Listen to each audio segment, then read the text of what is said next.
प्रतापगढ़ के राजा चित्रभानु, उनका दरबार लगा हुआ था। उनके राज्य के जो मंत्री थे वो बहुत ही चतुर थे।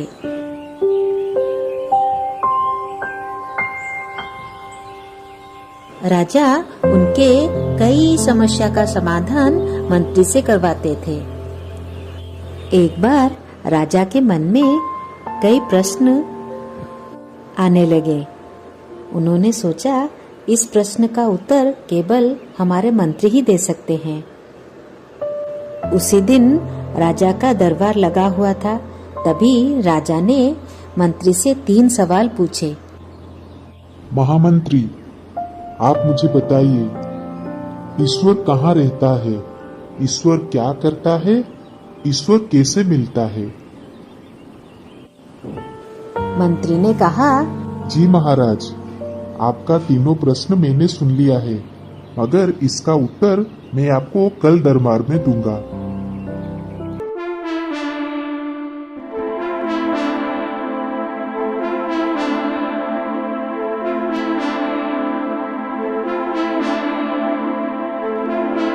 मंत्री बहुत चिंतित थे क्योंकि इस प्रश्न का उत्तर कैसे दें।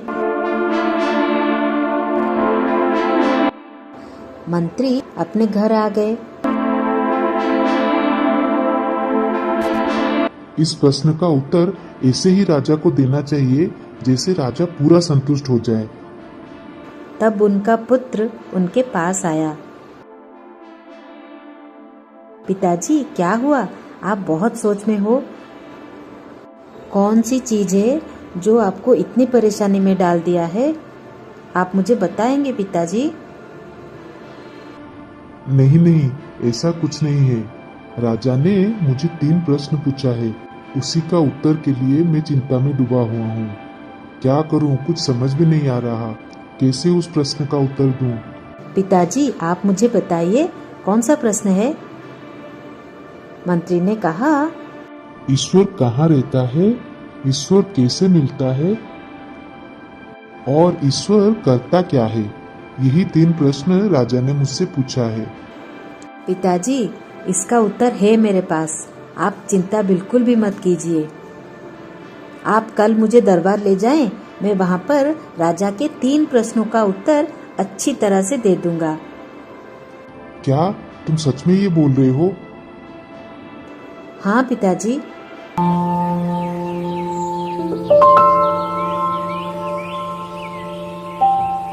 जैसे ही अगली सुबह हुई, महामंत्री ने अपने पुत्र को साथ में लेकर राज दरबार में उपस्थित हुए।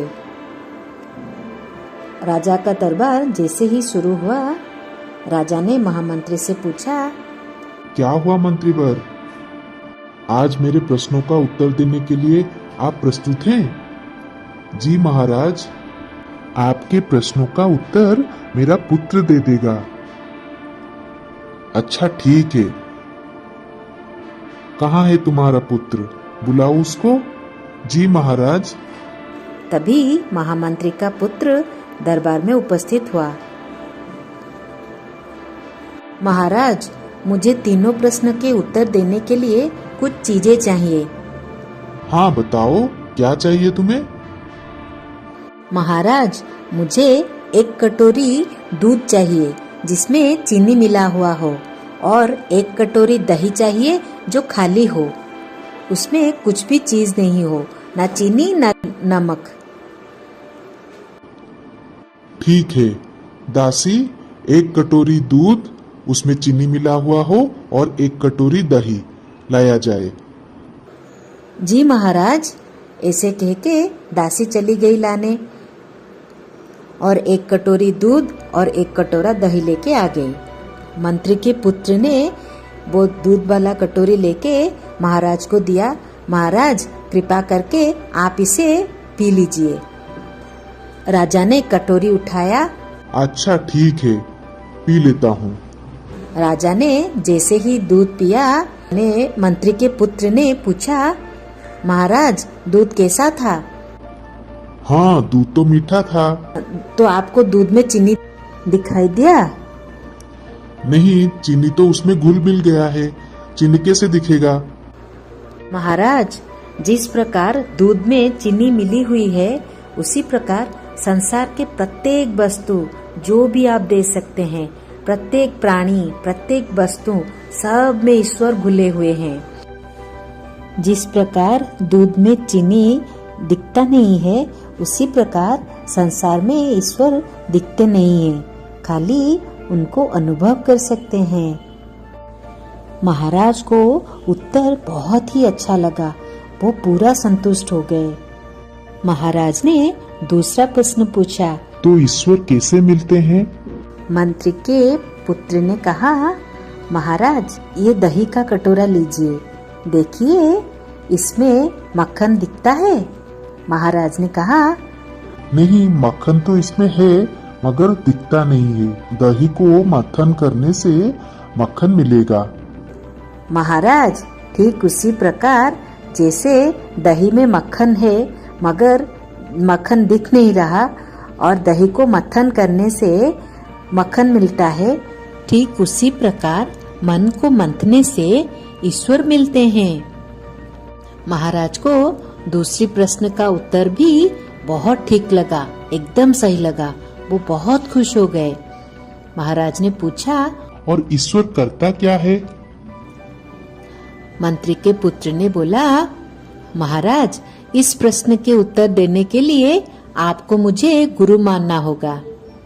महाराज ने कहा, ठीक है।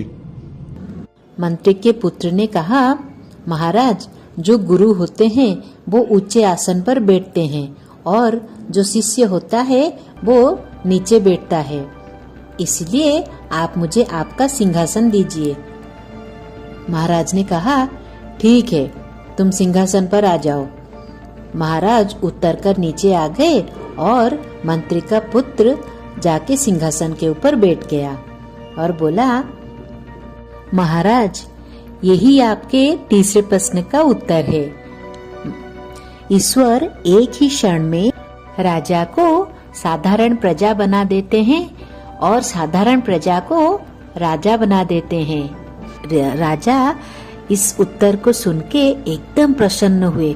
उनके मन को, उनके हृदय को ये बात पूरा छू गई और राजा को पता चल गया कि आपकी कोई भी क्षमता हो, कितने भी ज्ञान आपको हो, आपको अहंकार नहीं करना चाहिए।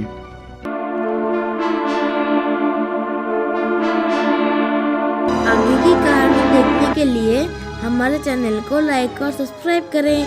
आगे की कहानी बहुत ही जल्दी आने वाली है।